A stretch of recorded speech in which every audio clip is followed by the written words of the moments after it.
Gwa na ni chana chuptin and terme. A gwa me lingua dial ka con ida con chal ke nuare go no con dial con chana root. Ko a plan mi chari alaka a nato con nyin ka con na ka gwa ma bar go jena be chup de. Kan nuare me hi nuare wal e la tin na ndio ka bot. Dong de ran take 1 week ka bot. Nuare me e nuare mo gor je be mit ka runwang be mit ka changdar ka be mit ka tiang. Roi na na bakula lariye. Malabang na ira ko na yeti ka baga yigo yen chara made na ta ka kobe. Kiyo mi kiya waka kobe de kuma mi kyal ke kuma ayo da pa. No. Kya gang ni ya ayo. Gang ka ne te dun ko na ite kon chana pa lienen. Sin day one na ka na ite kon na kwanto ka na ka. Ni me shi dun dia na ma che to ka jikan kiya ka na ite kon na kwala chole jilat jo. Tin cha la da ken. Nyo the jo go here kume dun yana ida kona chal kai chap hiro ka to me ra ka ngame ala kume la goro da chap kutit pate mi chal ka ayo here dun wari ayo e dun jino bindia te jang ka kwitin te nore ka kwitin ta tan try to ko kient la nyin jino ba so dan te ka kwitin dung no go me no ye today kama ka ni ayo e chabi no baso dan to wade chito yen ka yen wari o ayo ya la te kel ka chap ka che chap che kana wa mi che wonyurtin la chap ka la ka chin kamal la lat ka letken la chen la kume yena na ka ni ayo na mo ne dia tu mana ka chen da ne chi kor che to re lo ka chi kon jo ni jeke ko ne to kon na ka yeken ka ga juri te ko ne cha no ga kun mo no gom be ka bena wala kan ga kun ba be jio kan lo nya chang ko be pankien ba ka ne te kon te no ka ke te cha ko lo jori go ba ya na be pankien ko jen jio ka ke go ka ne kun kan ba be jio kan bi a chang ka te la magan ka ye a jena la no na roi yang na jena la roi kan hiya kan ditin chal ka ga lo ka ta ku kuma hiya kan nan chika wo chika lan ka ko ba today ti jok tiang kwandong ga lo ja ga wuro mi ri ka jen ba ga wur pan ja waka ko ba kel kan re ga ko ma jogo go charo do ngo ku kuma ni wal ka kon ni me to ko me che choose ni wojen be nyur kel ke sal fakir ma yadi chia ke wur janga chara ke jondu jorai chara ka tane no kondo ko kien te kan kon barar bu kula balo ina karai battela te dariyan tira rami jana ka kon wari ya kon lo le de nyin ka dial to kon ti ron ka jela go jen che choose ni go jen me mit awala cha ka kwan na ka young politician amani ka ne ti ko be ka waka ko be ko rai ka ye kina itin kontin be kina ita konta tarihin tin sha cho bagar nya lew shi ka bere an ba ya kula tiyam na me ala te ga du nu jira kone ti ti hiyan mere nya ndo ta mra je ta ka yu kai taka welten wal mishali ya ngora la gola na ko ko chini nguchi ka to security go aka ngaja la tela nga problem ngoda de la jang da wuye me ba ka de li wala go de nga ko into de chang wa waje rada dien ba no mi raj gwa mi rajetin mala na to de na lo changa tela me ko na benefit kiya ga ngane me da na chiro la re ro ai me ni me che to na ka lia na tela me chinga benefit tin den wote ka mi chinga ham kela katin kona de roda la daka kai chaka pal ko ba chuan kai ka do an ba me de tawro de me de la future gan ka chapal ko wode ko ba dora balwa me te ka meton me je ka ne de kona chal kai je we do dien de la ngai ka je go ra ne ran ya chama dinu kui bol ka ngata me den ram ya pin ko go re je go me te ka me ba cham ba ko cham ko na dor no dor ko wo chang tara na wi me chi ma ko ne te ta ma ko ne de ko na tara na wana me chieng ni chien dun te ka me de je gad we me ni si de je kele ma par ko mo na na cha je dap tin kon ma ko ne la ro je men kwa la wana ngane de ko na da yeng dien e dong te ma ko ne benefit maybe kan pe je ti ne ka le ti te ka pe me jeng na tin chi e dong te ka ma ko ne benefit ka ro na ro ka ne chi e je na na le ne ni godi ye ni de ko na te chang ala ran mi ti ne ndo chi a par karama te lo ni no ko ne chi ne ka ba ni ne ro le ti gor chi ne ka chob ne dor ne na ko kien te ka chi ne ka land ti la ngai ka je wo te ra na gwa ga kon ne de ko na te chang en go bi ran be liu te le medin mala ta ti la liu ra na te ma ke run wang mi che liu ko run wang ba par ka chang dar ka tiang la ro ye ko go kui kon mi ning te ka ra no go ra ni ngu ba nei tin ko ke na ko na chi ni ndo ari ka chi chop ka chi roi ka nei tu gol cha go ran cha ngai jari do na la roi ka nei chi di da won ko me jino ba so da na mo ta ma chan ko benan wale go che loita ka da ma won dong de ran ji en ro le me de o mo ko gor chi de ran ji en de ro wa ko no chi de ni ko di do kan cha me ta ka ke peace ma ni jira ma ma to lo du te ka lat bro lon ka le de ka mu go chi e mori bi chu lat go de mi titin bi chu won dong na ka mu go chi bi la no go jen point de kan ti to do kon ti le di ko na na titin bi ai chu da na ke ma ni wi wo jen ba run te le mu go an bo le ka ke ko we me de ben de go de career de rep mono go de gwar an gwara marun mi chowa de na 90,000 of people ka your family de ka walwa kan ta matera ma we del gora ka ga da kon ta ka western wall ko kuilat ko jen point de belat ka kuidu agani yen chap na ka ka te de kuma salvakir ma yadir ka chiot pate mi chwal ka ayo awaka yen gad ayo kan publish ni di altin content na ka chiot mi chal ka ayu dong mi ya par chenga da na cha goro ponji kume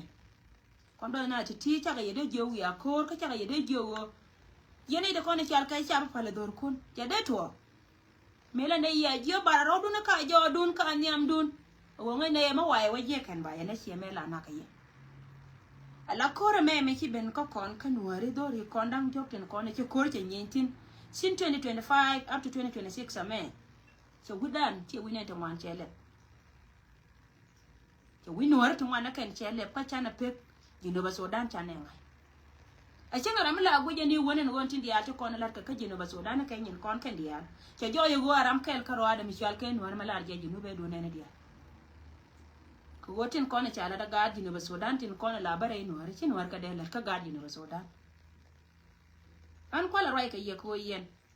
mi ya kanen kanete kon chora wejen panki ne bika do la go bika chonka ya kel ka ko be chang ta yen kel ka ko be menana cha kula ri ya gai be city do armi chal ke jongale be non ka ko be che ka melat ke do mi chal ke do lo rut mo de still de yenane te da dien mata kon ka jube ta menete kon but ke liya ka ga nori kata katin ka udiro kon di alten kon te lat kel ke kuma chang charane na ka je den wana go biran wo nyura bagat jura belwa metel chiema ni ter ka jang baroda wo nyodo go wudji no ba Sudan den ganore na ka ken chiang ka ga da kon chal ka ganore ta da dien ka ne tin dia la kon chiang ke wo wurmi chal ka jok tiang wando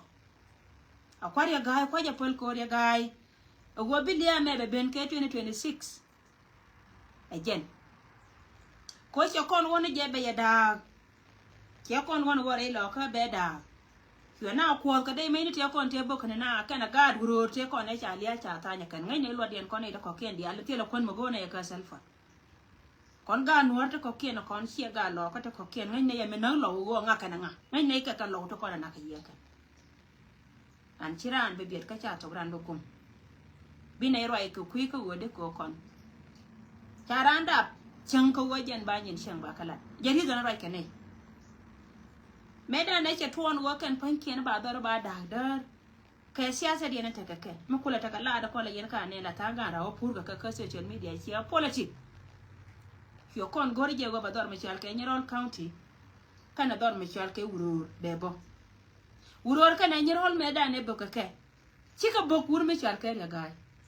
boka gatin kon Michal ke ga dor da rewti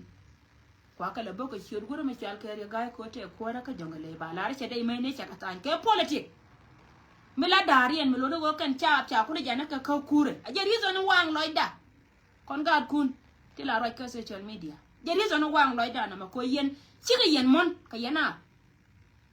cha ya de wono ka ku kwandi na na cham ke ken mutiela mi je yetin tela ga lo kana nga dwel gora mun ta kon ga wana mo iskola chi mila ba ka South Sudan kana meilen ino gote ga lo ko me chi pa me cha nang dwel gora tela je me cha wana ga ye dwel gora na ni rol buñ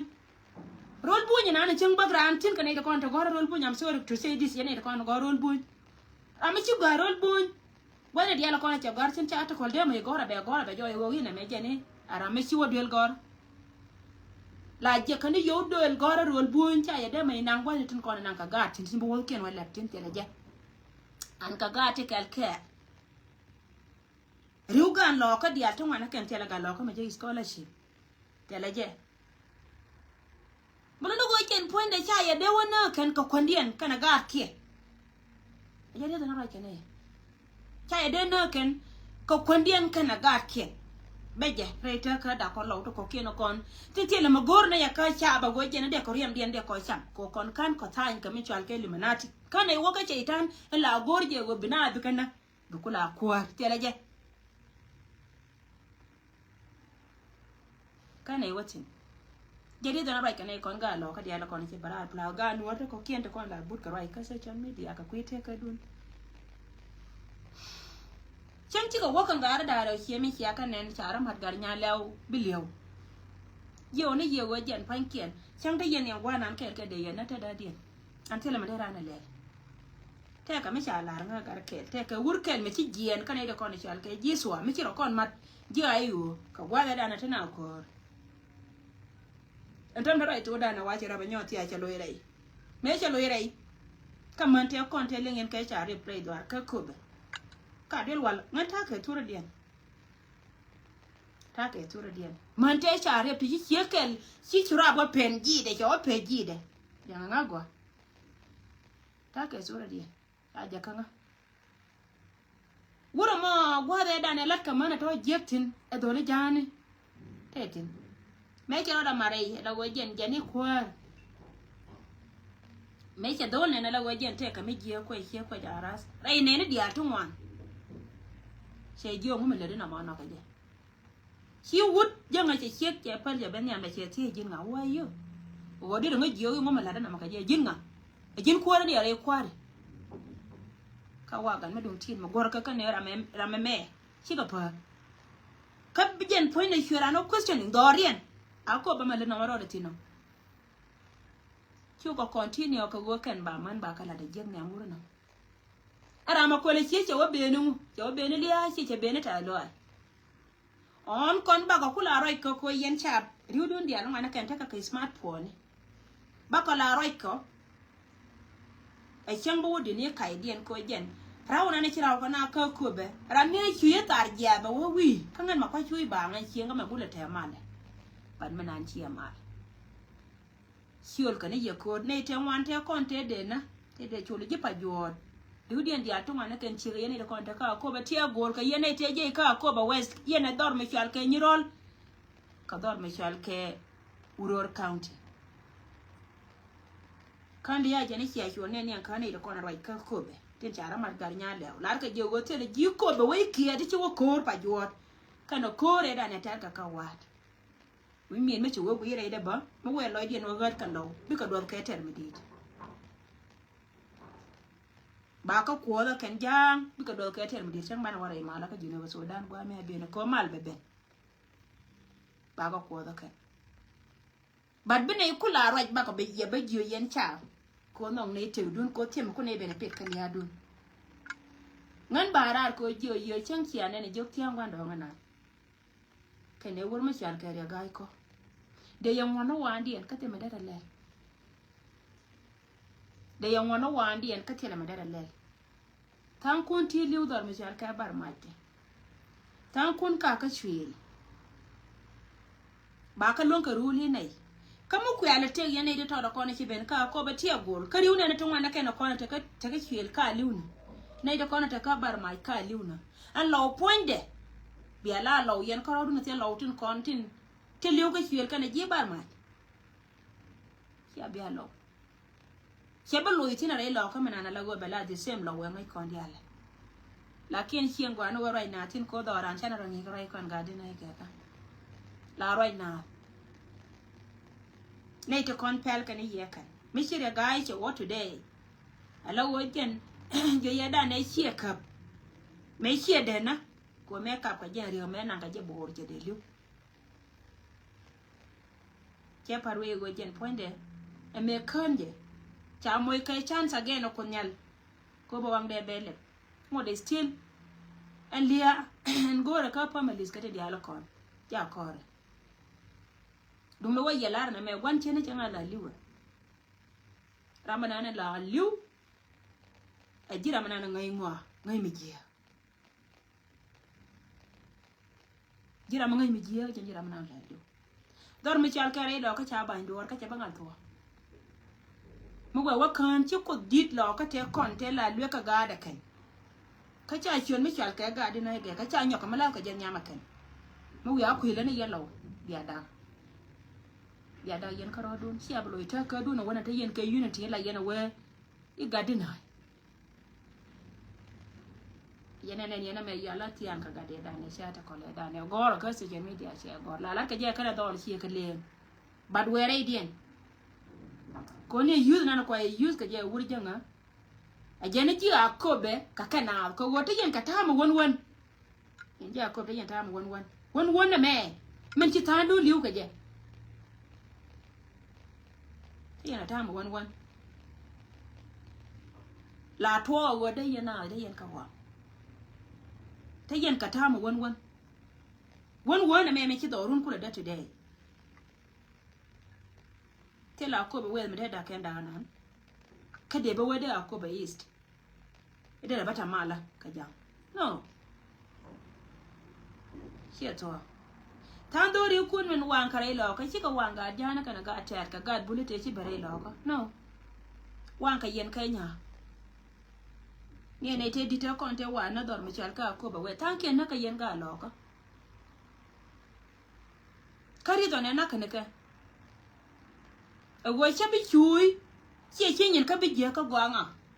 me kan mai to ne wal doran na magu yene che kanya bandu politic me kana bai wi kuer la da dor chab gwanu wo ba rai pele che ka do le da ne wa rai che nge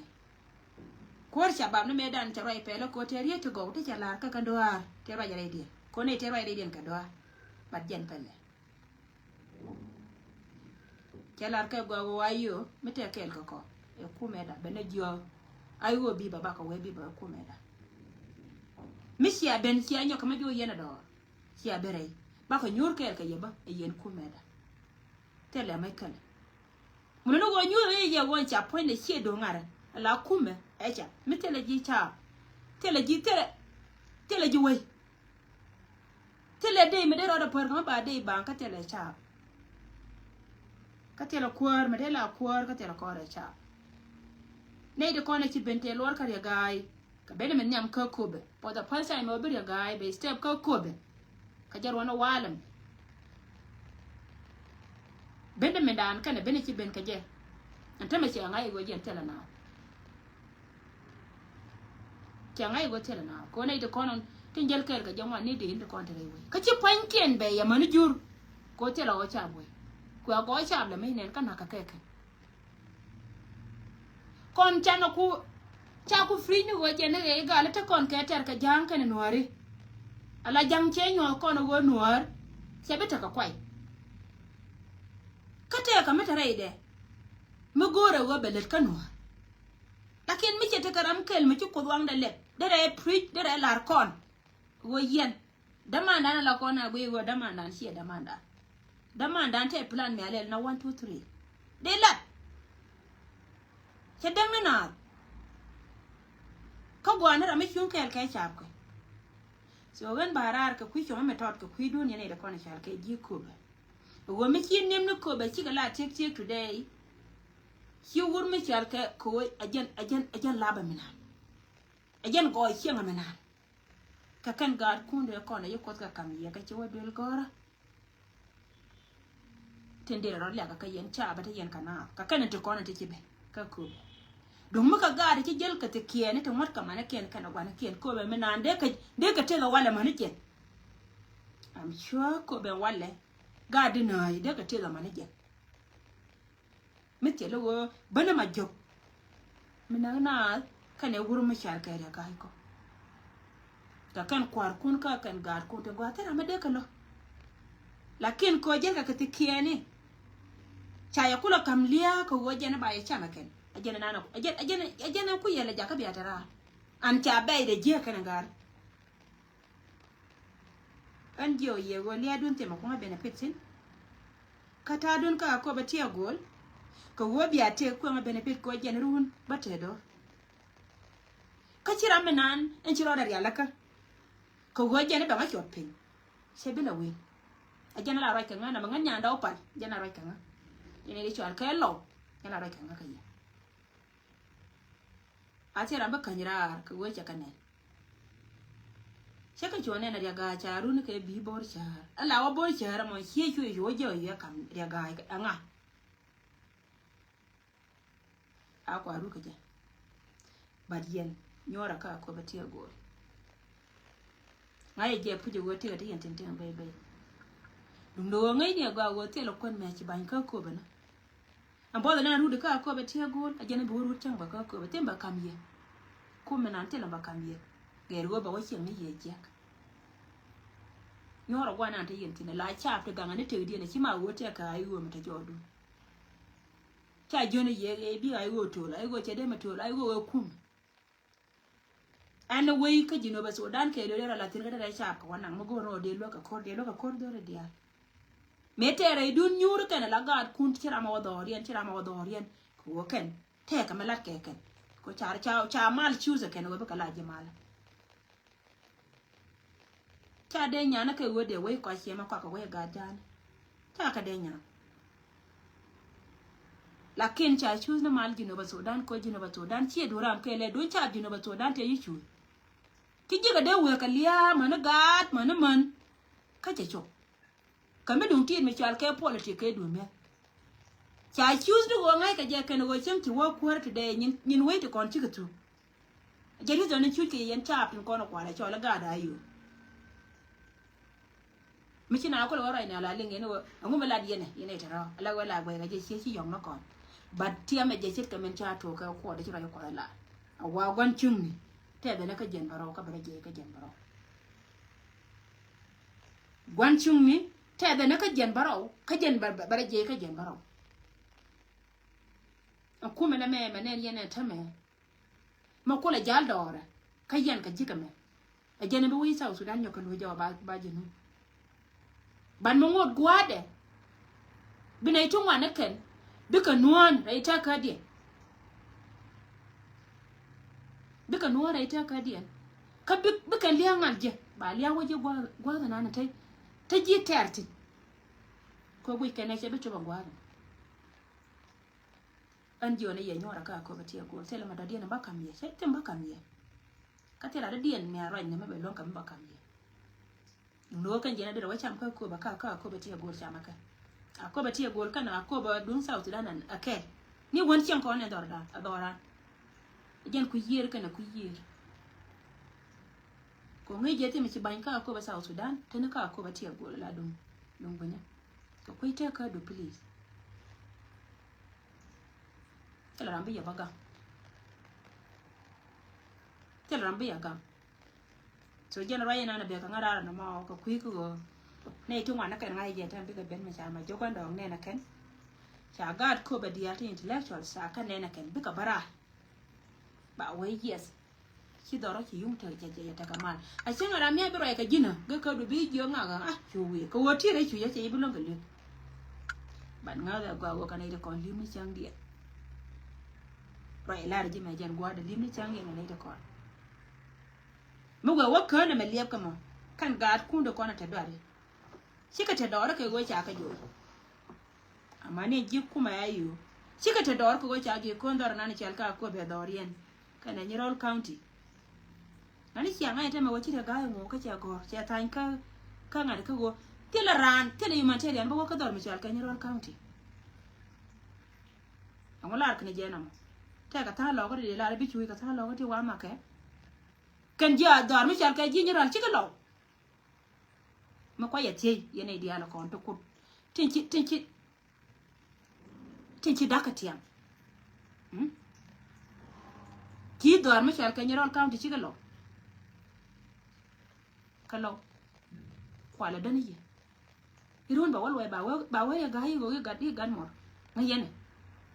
yene ide kono talo dun teka dun mor kamen mita ka cien ba wa ye mor na de jaka mor ngayene nam ba wa ci da ga cha dora cha da ko gan mor biter batere lo ka karo ade ka tele mor mat kriya ga tele mor te ra ngada ka ne te kon te cha kap ka pa jut te la ji ku ma te cha yen aka be yen ka walga chwa man walga ka ne dia lo ka na ga gwa mo ya ka me chanka la poa ke chite garante jen mo poa ta ka bulwa os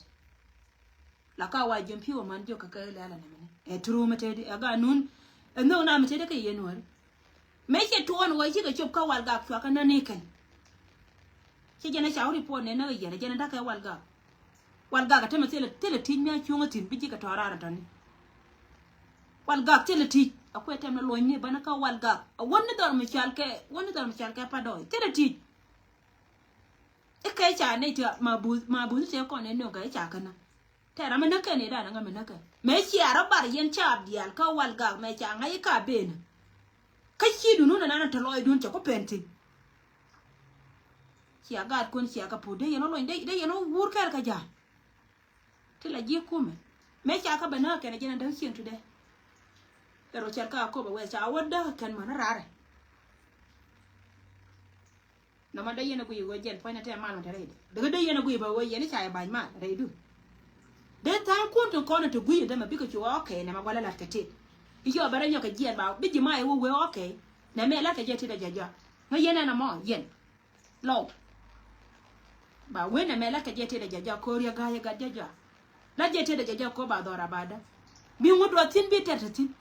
bi ka atin ko ni chal ka ga Nyirol County ba wo tire ka mo jana lar ke wur janga no jana pi da rai dan lakini ra alo amete lo de jeji chila lo ide ina dia lo kon tin ti kan mi kan chom kwa ne je kan to ngod ka ma dal ka ko na ken ka kan yan dir chi kyo ti tin ko na la poro ri na ka ba ko no ngat ki ata ma ka du ni rai ko ma joga lo aba ben ko re ngoda ka mata le la go ken kwar la wa gwanya ka jan ka kuira ken karodi ka kuira re ken karodi ba ga to kon to kan ga wa ka da ken go na kana mo ya la ken na me ken ai je la ke je ken la ke je ra ke gon kana mo ke ku me jino ba Sudan me ma ku me lo ko na mo no dun yen lawan chi e pio dun no dun ko kana mai lar ka diktura na go bana da fi cha lar nga ne bi la kan gan ma na da raw a jen yen kana da ma na ba ti jel ke ali wan ka gwanda no ko ya ke ka wiru na ga met ko ngai ba je go ante mate ka jem ko ya ga ko tela ka lo ka mo do ani ne hiye na ka ro ne point we la ba ka man ka ma ka ngwan ba cha ka lo ko yotun ko na kam ka san ka cha ka pe cha ka lo mo de tel ma joga lo abaru ma ko ben mite ma da ro ne che ba bi ta man be ko ngon be ka tane kine di a benefit chi do nan kon lo lakini yo yene tin konte la doar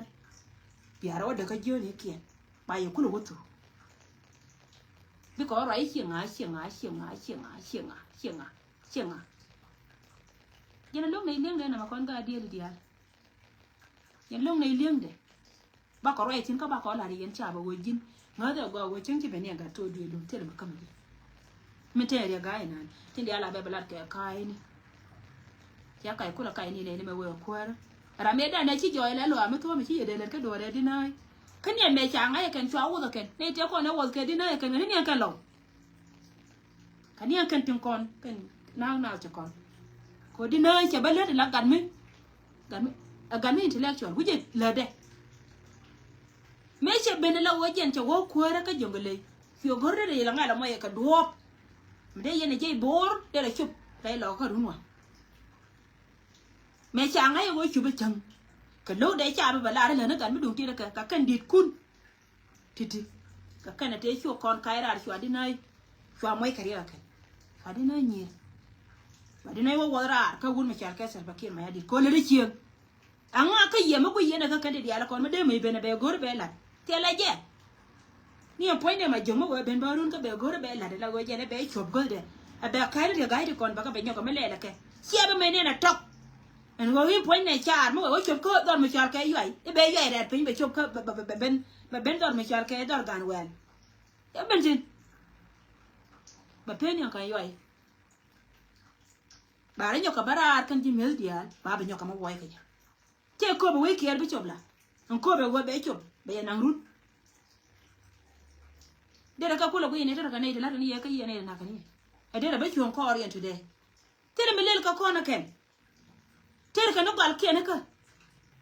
tere ka no rodi ne ka wo ken bi ka ta ka kwa chika ne kon cha ne kon bi ka bene changa na chana barar ka gui bana rele nyoko ko inga ta ko kien ka ga ta chito ka na kon ta ka jubu ko re da na ka ga ti adore tingai kon ka go ngada me che bene runda da dela mala waran ko ko tugdu elien bu ko no gwa ka dorun mi ci dorun ci e kula lat bu kula wo wada dien cha we cha te bege na tom tela na me de duela bandi ay ka de dor jera na da we ye ce de to la ko ne ye ne duelu mi ci jera no nen ce te ka ju bi ko lo ko be nyur gwa kili ha kai ka ro da tela malat te ken kanai ti yor kana ro dien kanai ti yor kana ro dien tela yagat me bakka kan ta diala to me bi dorun mai lat ka ni ti diala ko lat ke bad ba ya kula wa ganga yo yen cha ba yo ban tare yene da kono ciare kap ken yika yen chenga ken she ka men lat ken ta me le go gon mor ta ka mai ka tare ka nyir ka rodien ke du mel ko jube ta ka mai ka tare ka rodien ke du mel ko jube gen ta te kan ga no redi ha ti la siasi na kon ta ke selfo bi gon gien ba moro gon bi mor gien we gon we ja gon le ngoro we jongo le cha kam nei de kone chal ke jiko be ka ne jinyira ala go kwan ruidun chejen kwa yela ko ko rodun ko ndaw ajen garan dini jen la kadun yen gadin hay dan dio ka nyemor ko ajen kadun ajera manani cha la go na la go jen poinde ta ka muksuli shienda achima wo po na ko ata de ko jen na ka cheje kwa daw lo wonya ko me chom ka je ibe kulo wenga ne chan kai jeng na gan mare ala ge manana kwa play ya wuri janga ge mi je gwa no go lo nya jaw ka biya jen kai la lo mu waye wada gwa be de tina ye da kai la lo ka tala ta ye ne won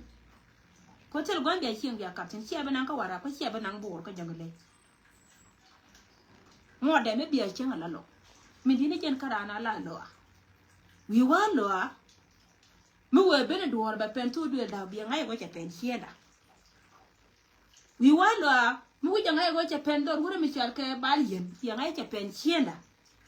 wi wa lo mi che pen ka nya biel bi ngai go che pen ka nya biel anda poinde da ka jakare ti wa te ka chinga ka sieda tu tuom ka pola te karo ade but kon politics kon no especially kon lo quick kon politics quick kon politics ko du mo kon politics ko do dia la kon tere we ka jine ba so dan tam dar yido jaw lo do ru an ci wote le yaka kuma yen ka talfa yen kuy talfa ka yen kuy wor ma char ka ya ma cha kala mo ye kan position tiya bana me wurna na chali chori tiya da na kiya complain kiya wakar ya ma cha dar ma cha ra ngula ne ba kon lo mi chala korbane we use ko kor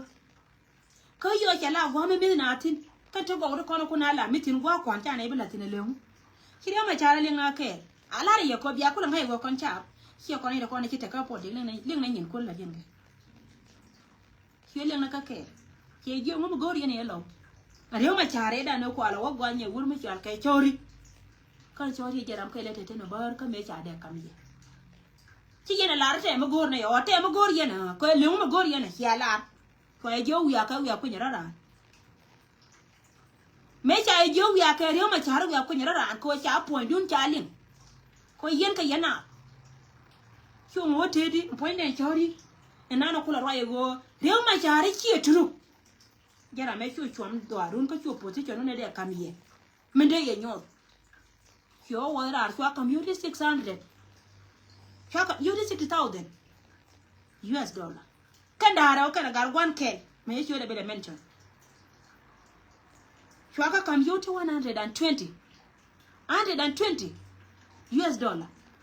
me chaka kam ke kam ga ka one position me cha de kam ye awo jene biya kule ben ala kwoti ba ya kam position ma me chelin yo waka gara daro to amo lela kan law ko to akam yuti 120 to awada kan taram kel ka yuti 60,000 sorry taram kel ka yuti 60,000 kan daro ya dola me wo ko wore dunya law to apol te wa jar pin kan shulin no position ma ki position na a position ne tirine malakan ma ye position pin mo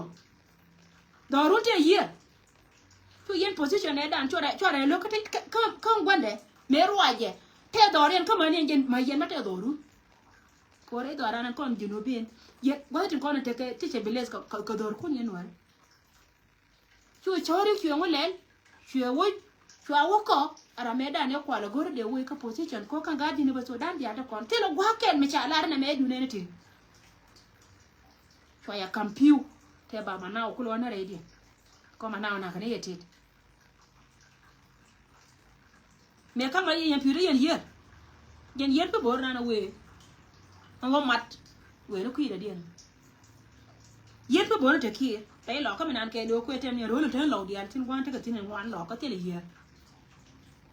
me kan ma yen ne da te ka ngade ka so ga siase yen ko ro dun ka kan yen to ko adi choy ko mata yen ka politik kan ta na ne ye me la je ne chinga ka ne chinga tele mo gwa me biaje ko politik me la ta na tin o go jiran do fight ke chi ndun bad bro ko go ji mara ka ji tudu le ta ko kien ti ba chonu le ngake ajena ko ala ichar ka je to ko me char ka parliament woni dia do ko nyor kwa kel ba ngwa ba ko gwir chana bro yi tudu le ka ji no ba Sudan ko ne de 64 bad mo na wo chob go mi char ke go me la loy kume be na roy ka tudu ko ba mi ba ka da ga pa yen mo le kan yin dor lo ka ko mo ngor ka la wala gali la lar ka je ta na do ko la ji le nga ba wala o ka gali le mu ci jen wona mi ci awo bu yena ka ngana da ka ro ci ka yen garo ka yen ka ro du mi nyo je woni tin dia la ko na ja ta ken ja ka ambassador ni ja ta ken ja ka ngun te la ra mi cher ka kui lo ka ba cher ka kui te ka jen ka ma jen ka ambien ka ra ta na gui ta tu position je ka ma de ka na selfa kana law nyan post yena ku ne tin na rien ke changa betwon won kume na me bero de de kume nyon na ngure me cha ke selva ke ma yadi ko kume na kume nyon e kume me ne dia la ko ne cha la wana kan dia la ne te yan kan ne jinas tere den go kan go dia ka nyura riap ajena ko la te ka gor ke me ke do were dien ba de na ke changa betwon go jen poinde ibe ben penye na me bi kon dia la ngai ka ba ne ngai gwa o gada ba kwanyo ba lo dia la de ka ba but chome yen cha bu entiri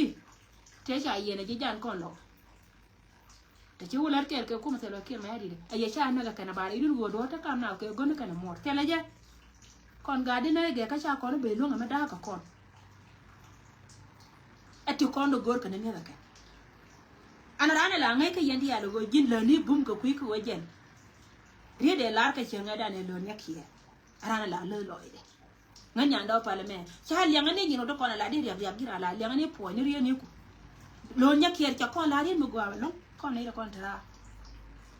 ago kon na mu kan cha ro tin tel pa dane mala wo shona maka pampa ma ne ne runi kuma na mama bibino teka ra be tuoti lo jen bala kuma gan goare bila na gad goare tele kilasri mbilo ngode banar wa yala wajen bala ra bibino la wajen teka mi dina wala nya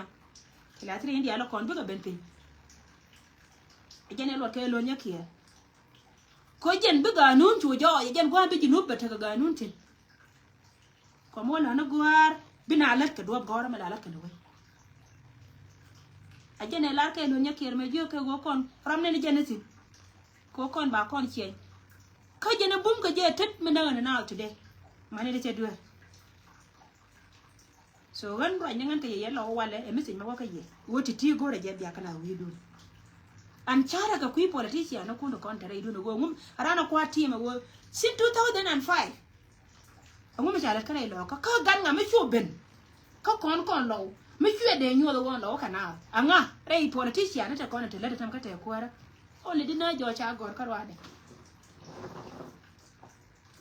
only dina jo kame jaka time dina kame dum ti da ken panken loko go jan point da ba jo yo dina ye kwa parliament dina jena go kan biga tim biga te ganga da ko ngai ka je kan go ndo da kwa ja nei de kon la kap ka do ri nya la gwa ma cha yi da ti an chelo no wo jin kwan ti la lu lo wo bo ba kula ben nya an ta me do ran ko nei de kon chal ke no ri ni me cha na mal cha na jina ke tuni ni ke 2005 te la dor me te ke nur te la dor me te ka dol wal mo ga mere ka na tin ka man kun ngo na ken ka miliu ka daba kan gar kun ngo na ken mo gor ka tare je do ri kon dia ka she wa kan position di de self a kon position di lo e use na use yana politic en ga no ri e use na use yana politic ko la rana wo ko ku la we ni hiende ba ga ta ko shi wara di ja to widun tira mala chero ke ngande dor gwale le ke du kul me de chol go chor gwado du kul mo de ga de alo gartin ga re ne ga chan ga ne di alo kono kan ken bel gore je kan yen pe ne bel gore kan pe ne bel gore ka ti di alo kon kan pe ne bel gore won bel gore je ne che na ka je ne ja na ka to roni kan pe ne kan ga no re di atu bel yo kon dia tira gat ke ka kan dia la bang ne jen ba gore ya won chap ti ba ka ro la chap yu yan te wal me te lo mal ko te ka chap yu yan kan ne cha mala la bana jen ko baka roya la chap yu ante ko chap yu ante ko ne la jio ka to wata yin me wa ka na biya ka on tiri ba ka mi tiri ka nyin chura sani la ga ku de ko ne la te la gor ka nyamal ba we wo ba ka mo ka war wa ken to ba ma ka nyin ken ko de chen ne ken ba mare tiang ne ken bika duoi tambel ke la ya ka ba la ne de yire ne shi ka bu akani chiko le bena kwara wale tela na makan kon por me de la kwara mo tela wur me de na wa chiene me de kan ga chire mo ko go bai me de la kwara mo ka ka ne te kwara ngai na pai kun ngan chiko da ne rol ka wai ne kan ngan tare da ta ka alago ko ta ka me te la re da ngan nyam kere nye loka me sha be longa chong penya lo to ko ta kwa ba ya la da go ta be longa chong pen ko goti le dien ka ro dun ka kana ko na jaka je ko bi ala ale today ci go kan ya kwanya kwartin ko ne chal ka kwartin ne Sudan bo side me chi Maria del gora nang dor me chal ke kube dor me chal ke urur university ndi chi o chungti me ye chungtin chi open da kana tu gora ne duan bala kan mane je udir dung dor me chal ke urur county ko je na gar nyal barka dal pi rol barka dal atamite mo gwa me be cha nya daw pole dan ko urur nya daw pole dan ne chi na korom ko nya da ya na korom ko urur nya daw pole chi na korom ko urur county cha je ngi ka Maria la kan position ba kamur me chal ka Maria pilo ika gad urur rameda na chi kon chui ke kana aparwe tera menenje wur mi chal ka ko war jo ko urur county wuna ne dor de yel de le ka lo ja ke yo ba ne ka dial man tere de tien kai dan ko lo dial ko war aparwe wana ne chamai ni kana la kan position dor mi chal ka urur county de darwan ya lidi an point ya del gore me che da do me chal kan ka kan to bur me part point dio tina ba a changa primary school kan le kan already cha gwa tware do ar me chal ka yo ayen tame la wajen gwa la do tware ta mai kati del gore maria bi do por jaga cha kamrar ka telo kina ka yo dandi ka yo dandi ri chwe lat ti chwa kamrar ka chwe del gore me lat ka Uror County yo tanke ndi al pim je gim yo la do mo ka jena to war wer te ka Uror County yo ko butin yo bantin te me tele diki me chala wide yo bantin tele me chal ka temite me cha nyane je yo bantin go ye wana cha mo ni tware do ar me chal ka Uror ko gwalat la doy ne jen ke la wo ka joma jen gwala ngar ka totina man Uror ya ka ye del gora cheta ana ma der wur me chal ka selfa aber selfa awo yen la yene kuno kono ci chuy kel ka ye ka de yele ka la yen ka bai rame nana tere dun en ci chuy kel ka je yello rame nana tere dun ci chuy kel ka je ka de yele de ka la yena bai karama pai ben pat ka yig de yena ba beto de te lo char ka Uror kane de Uror la da ken banyana ne chono kun banyana chono kun la wi anone nyangan class 7 sorry chika nyangan tell no la nyangan I'm sorry to say that word no tell a con nyangan ala mia la wi anone ka bia ka wono I'm sorry to say that word unore sorry tell a con me chala nyangan I'm sorry so da grammar karwa da koro tela dio ma char ma de bela da wale wur mi char ka ngada ka bela ro dio ma char lo ngada ka tela me char ka lo dio ma char ma te ka ne tino ka jinu a Sudan ne de no dio ma char ke lo ti de ta no ko ke de o complain ka lo ka de jika na dio ma char ke lo ka jina na ka today lo ka de jika no dio ma char ke lo dum dogo kan ti dia la kono la kam ka ne titi ka kuma dio ma char la pen ga tet gantin kono na kan rol kiya nyam point de wure da ne ro je ne ja ma chara ma chwa te do me anang tin ngo kan do la ka yudi 60000 te we ko ni position ga lo ka yudi 60000 din ga ri ni chot ngo kin wo de wal ka ke yudi 60000 kama karar ka mu dio ma char chi wur me chal ke chi wur me chal ke ngada ka composition na cha de kam yerio ma char me chi ko complain ka lo a position me cha de nguno point de ma char chi ngun gur me char ka Salva Kiir ma yadi fa je kam yoti 60000 US dollar mo pen ji ka jen gwa ku ro chortin a me chori jen ko we lo ka me chi dit kana min jak don lo ka chan from today jin point jin chori dun kani lulna ne da na te me lulna da jal ko ne ti kono ci nare do arana ngam kuike de ko ro e biga lo ko me ka bua ro ji te ko ne yi kon lo ka kon ne wuri mi chal ka Salva Kiir ma yadi ka ji la ran Salva Kiir ma yadi ko ji ne jiram kel mi ci lo na ni we kan gor lo ka dial na ka nga an ko re lengi ka ga da ri ci natin an do re da na ci kon chwa me da na do re ne chenye bel dina ke chwa ni ko dor mi chal ka pa do e wona ni ro chenya e dab jitin kin ga re ni chwa de yana baba right today bran ko ba right no mus ite ka rio ma char me china le ke ti jete me je me le ke yene rio ma char ka yele te yele ko ti jeta en karo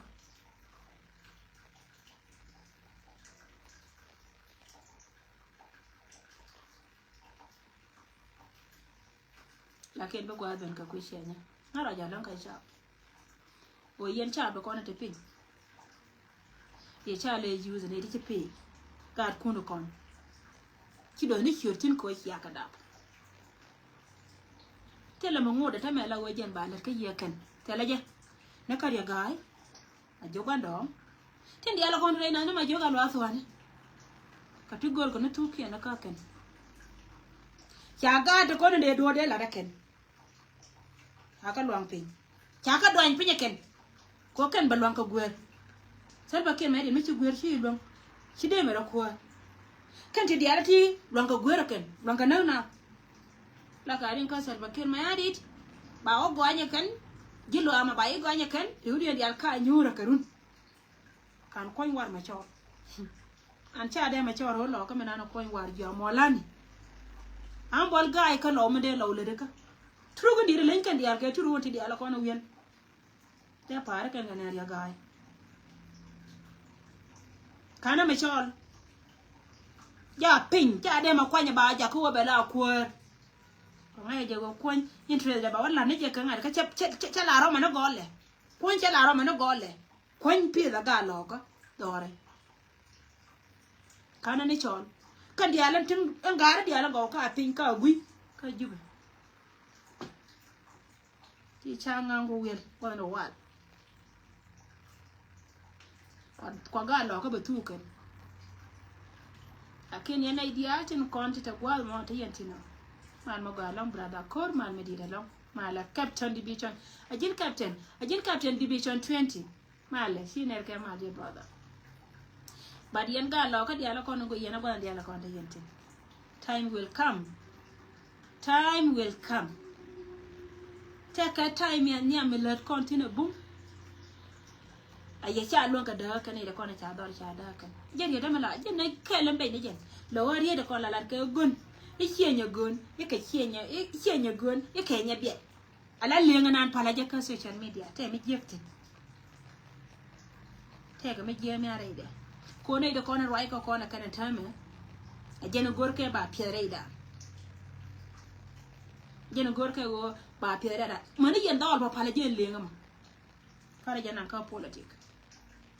mu kwan kare gai ci go jikobe kwan jo ko jen che wurmi chal ka Salva Kiir Mayardit che buya wala ka ta buina manga jen an che position me tele me le ka kobe na ko ndi al kel che yo ne lia che dide tame ban di al ko na kontin an doro ko ne cha jike na ati mosle ka dor kia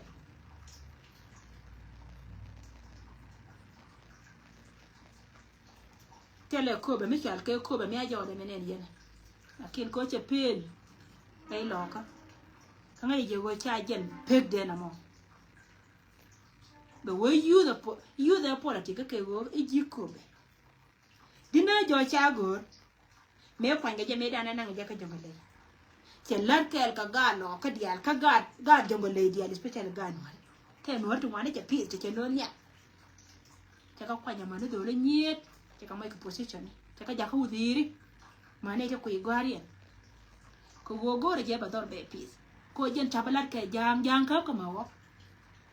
me che tuo pen ken kan cham je kon lo ka ken de chuwa dina chuwa u da ken chuwa kula banna ka nga na ka je ka kon youth ka kon youth de chuwa kula ko chu kon dina ro ko kula ya lakin gore je ko wangu le bata dal wangu ene mi sha wono ku yimi me ko la ra kon go du mutele liya ka jina ba Sudan ki e bere wota na ka party da re ko te karamne te ka ayo dere position di no dere no lo mo da bene filoka te karamne te ka aji dere position di dere no lo lakin ko wa du le jene lo aji ko aji che kyul no go ba ko na ko no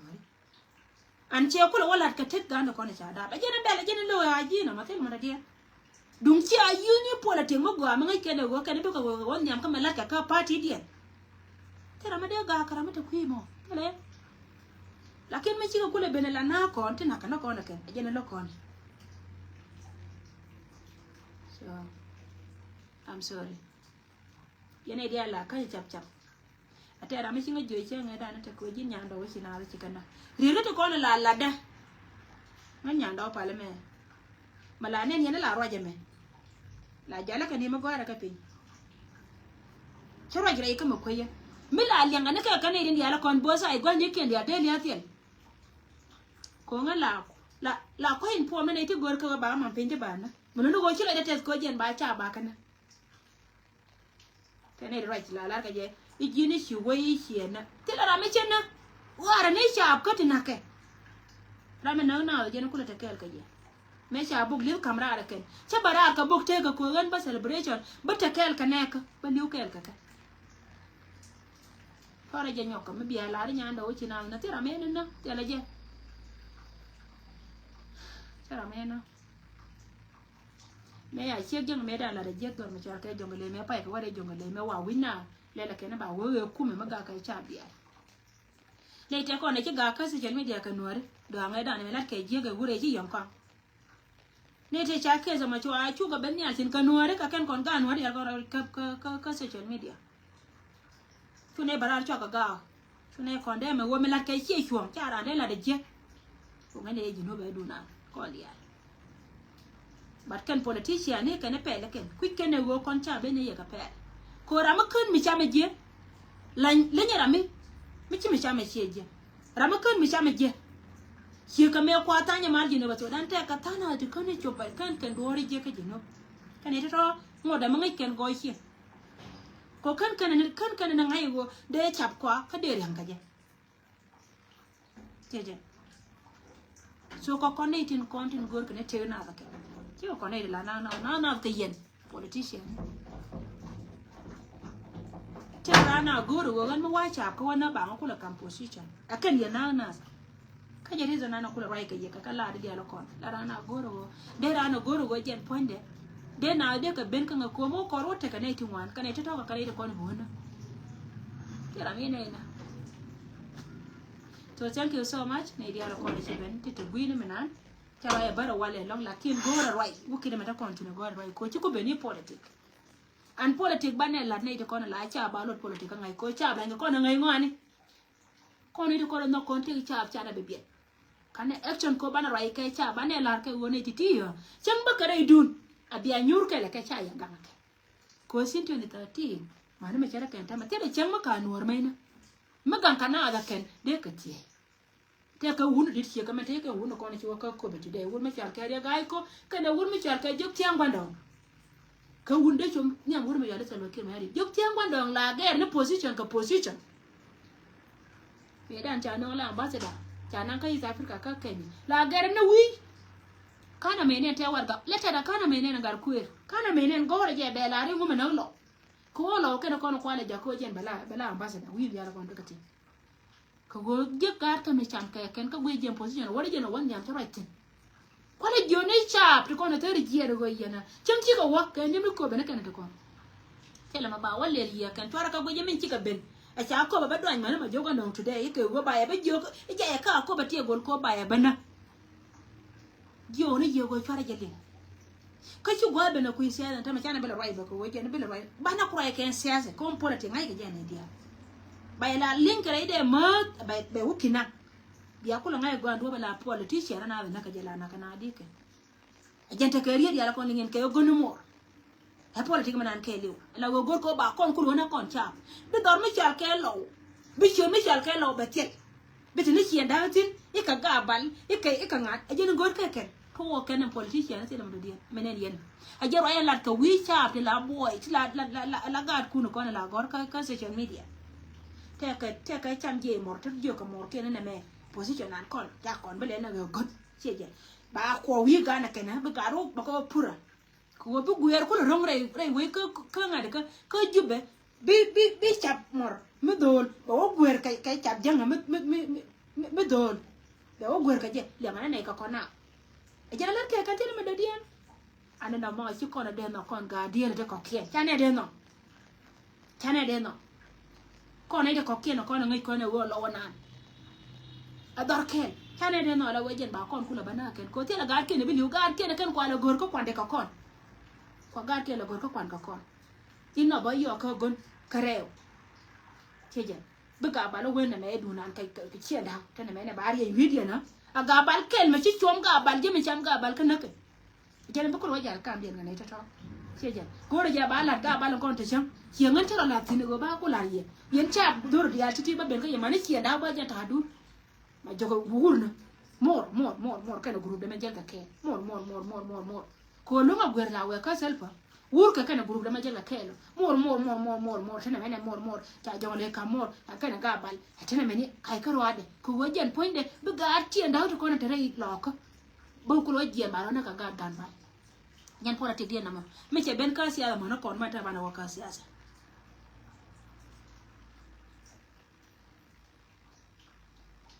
me che ben ka politique ma na kon bana wa ka politique kwa ne mai la be wana tina politique tera ma ku politique so tete kana kona kama je ko gore je wa bia lien go yen cha lien go kwa lien go ala titi to wele jube to kona cha kon ko kan cha kon na kan ina cha dor tu ka kan to ko doranto kan politician kon tare ka kan to ko doran cha kon na kan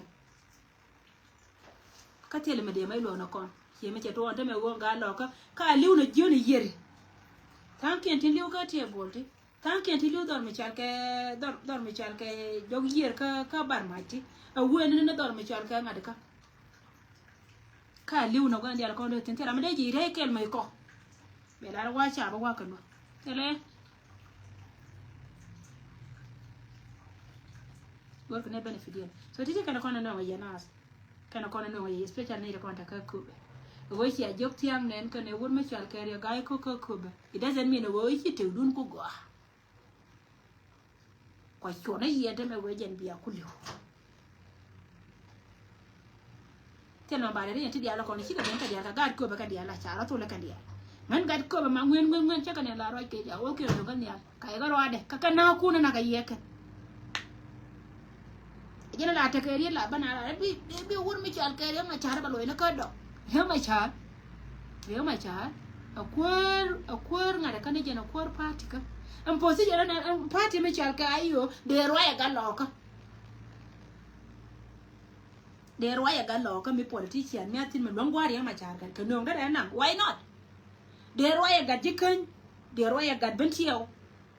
here ma char me na kon ko dum ya do ma char ya yena ken wallam na right to dane chiri ma cha ta ka 1 year ka sijin e wo ko ko le na kare de da yari ma cha de dien chiri ma cha de dien kai cha bi ba so dan tin ko ka ken tire idien ta tin kata chala rodi na politician na to chiri da na ma cha te lo ko ma cha ma na kon na ka kon e politic me na kon ko ma cha ka de chiri na ke la ka yen ka sijin e wo ko le na mo ko da ro tie jira ma kwa raje mani sia ngari ma cha mo ku ko na lewu me na ko na lewu ka cha ka ba kan ta yi me na ko na lewu so bira me tel ngi de wona ngoke da mu shori ma cha tele shori ma cha ki jina nyari ma cha ki ngana nyari ma cha ki jin gari ma cha ki ngana gari ma cha ha tele shori ma cha nya jodu metoni party ayo ba gorgo ni kume ayo nan dole chore jibe chere ka ayo te ka de ni dia la ka banga penya ka dang bina wana ka cha mi telu go je ne te ka makwala ne je ro chira da ti ro ade je ne la jo na go ko me hie ko party ayo ko ayo we dunji no be dia ta jang te ka tin mo cha jang ayo na go mana ka ni kwa tori aka ne no wer mo le ha amente ka ye amenta ka nuari jana naka menta ka equatoria jana naka cheja Allah je widun yellow la je widun ko ra me kan law kan ka joy ka kan je kan joy me cha ngai wo jen ponde ba ponde ne be chop choy go gad kun me chot kor jo changa dan ka nyan ngi ngai ne mu e dun ga lo ka da nen pe nya ga lo ka chet ka me chwa ko le ka gad buli what you would young at a population very reduced. Leader much all which up. Mike again, a dear contact a quarter cantil and no written. Misha Gan or Miguel Kerka can meals your connoisseur politician con. Misha Benin one cool, Kachana, Lanora, we are more conscious under connoisseur Kajuquid away. Jenna de Corcanyan. Make you a pinkin can guard your caga loca. Jenna de Corcanyan. Chicken dash of Coco. Tiga de chụp ko ba lenga jago yen chap men ci ne dial ko le mer ke jatanga cha ngai go ko politique chứ cái đây chụp cái nhà nghỉ thế là nhà nghỉ mới để đo nhỉ cái bạn bữa đó mới thường nhìn nó tròn bể liền chiếc ra mới thường nhìn nó gò bè ngay gò quên hoa kan cái chuối xiang anh nhàn đâu pan ngay cho kan hoa chuối kan gì kan chuối kan đâu chuối kan gì pan gà chuối lakin ko ci wuri jama concept ko wajen ko je no gore ba population and very reduced queen dia la ga no ma ngaje wo dini ru chamai de yela pe me ci ko ka kam ko ndo mi char ka pa jut kana parwe ya kare ta ka dia nan cha ba parwe for the rest of their life kana parwe ya kare ta ka dia an cha ba parwe ya ken for the rest of their life me ci ko ka kam ko panki and time will come up gwabe gomete ka tita da cela gwada din da dele to thank you so much guys chama mo ro mi dit ko gogan ci gwabe no ku politique bana ro ga ku politique bana ne ko la to la na ka to ida me la zo ko to kon ka pan rezi na chuala gad kon li wa ka bod tari jiyan takatin we aka pose won mi chal ka ga look sure that bi aka wanentin ka kanin ta kon da tari jiyan me jiwo yego kana shiga la sai gwanta katin chelo no goje ne cha lwako go ken